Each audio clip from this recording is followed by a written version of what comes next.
आम आदमी पार्टी को अगर लगता है कि संविधान संशोधन विधेयक 2025 खास तौर से उसी के लिए लाया गया है तो काफी हद तक ये सही भी है, क्योंकि संविधान निर्माताओं ने ये सोचा भी नहीं था कि भविष्य में ऐसे राजनेता भी आएंगे जो नैतिकता के आधार पर इस्तीफा नहीं देंगे, और जब उनसे इस्तीफा मांगा जाएगा तो ये तर्क देंगे कि बताओ कि संविधान में कहाँ लिखा है कि कोई मुख्यमंत्री जेल में रहते हुए पद पर नहीं रह सकता।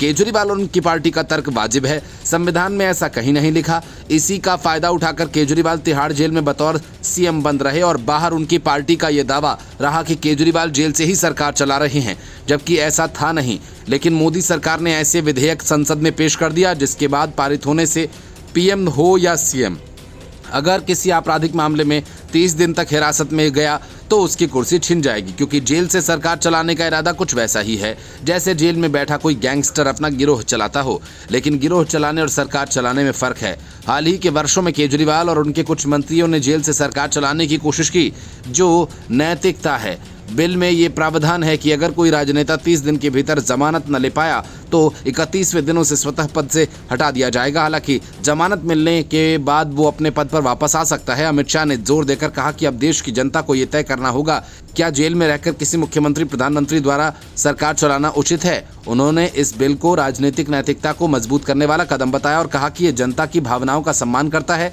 केजरीवाल गिरफ्तार होने वाले एकमात्र मौजूदा मुख्यमंत्री हैं। वे लगभग 6 महीने तक जेल में रहे। केजरीवाल की गिरफ्तारी से पहले झारखंड के सीएम हेमंत सोरेन को प्रवर्तन निदेशालय ने गिरफ्तार किया था। हालांकि गिरफ्तारी से ठीक पहले सोरेन ने मुख्यमंत्री पद से इस्तीफा दे दिया था और पार्टी में किसी और को कार्यभार सौंप दिया था। केजरीवाल के मंत्रिमंडल में गिरफ्तार होने या लंबे समय तक जेल में रहने वाले वे अकेले व्यक्ति नहीं थे। 2015 से 2024 के बीच उनकी सरकार के 3 सदस्यों, जिसमें मनीष सिसोदिया, सत्येंद्र जैन और जितेंद्र तोमर शामिल हैं, ने 30 दिन से अधिक समय जेल में बिताया। तोमर ने गिरफ्तारी के तुरंत बाद इस्तीफा दे दिया, जबकि जैन जेल से 9 महीने तक पद पर बने रहे। सिसोदिया ने गिरफ्तारी के 1 हफ्ते के भीतर ही इस्तीफा दे दिया। मोदी सरकार द्वारा 30 दिन के तक हिरासत में रहने पर मुख्यमंत्रियों, प्रधानमंत्री समेत मंत्रियों को हटाए जाने के संबंध में विधेयक लाने पर प्रतिक्रिया देते हुए आम आदमी पार्टी ने कहा कि केजरीवाल भाजपा की योजना को पहले ही समझ गई थी।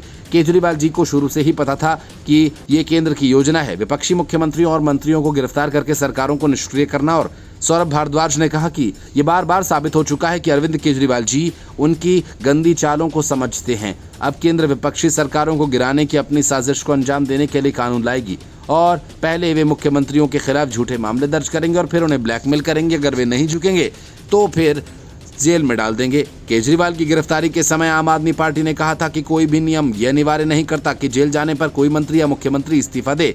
हालांकि जेल में रहने के दौरान केजरीवाल को किसी भी फाइल पर हस्ताक्षर करने की अनुमति नहीं थी।